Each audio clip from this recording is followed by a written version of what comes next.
Rich land infra developers వారి కాస్మోపోలిస్ 140 ఎకరాల్లో mega layout August 11 గొప్ప ప్రారంభం. తీసుకున్న అప్పు తీర్చమన్నందుకు ఏకంగా ప్రాణాలే తీసిందో మహిళ. అవసరం ఉన్నప్పుడు డబ్బులిస్తే వాటిని వాడుకుని అప్పు కట్టకుండా వడ్డీ కూడా ఇవ్వకుండా నానా తిప్పలు పెట్టింది.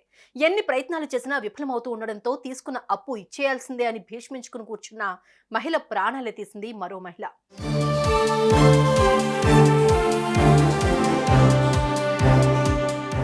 అప్పు అనుకున్నప్పుడు పుట్టినప్పటికీ దాన్ని కట్టడానికి నానా ఇబ్బందులు పెట్టేవారు చాలా మంది ఉంటారు.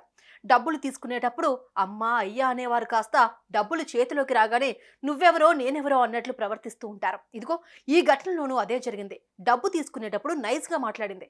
ఆ తర్వాత డబ్బులు అడిగినందుకు ప్రాణాలే తీసింది.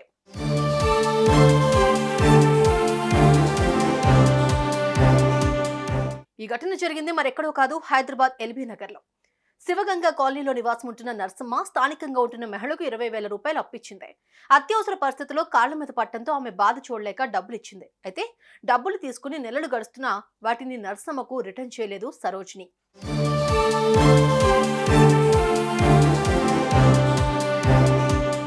ఈ క్రమంలో కనిపించిన ప్రతిసారి సరోజినిని డబ్బులు అడిగేది నర్సమ్మ. దీంతో ఇవాళ రేపు అని బొంకుతూ వచ్చేది.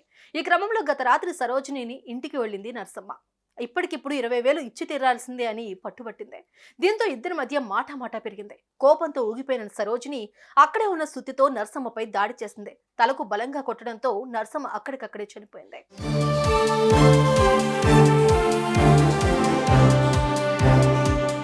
ఇది గమనించిన స్థానికులు సరోజినిని ఆపారు. నర్సమ్మను ఆసుపత్రికి తరలించేందుకు ప్రయత్నించారు. కానీ ఆమె అప్పటికే మృతి చెందింది. దీంతో పోలీసులకు సమాచారం ఇవ్వగా ఘటనా స్థలానికి చేరుకున్న పోలీసులు నిందితురాలిని అదుపులోకి తీసుకున్నారు. అనంతరం మృతదేహాన్ని పోస్టుమార్టానికి తరలించారు.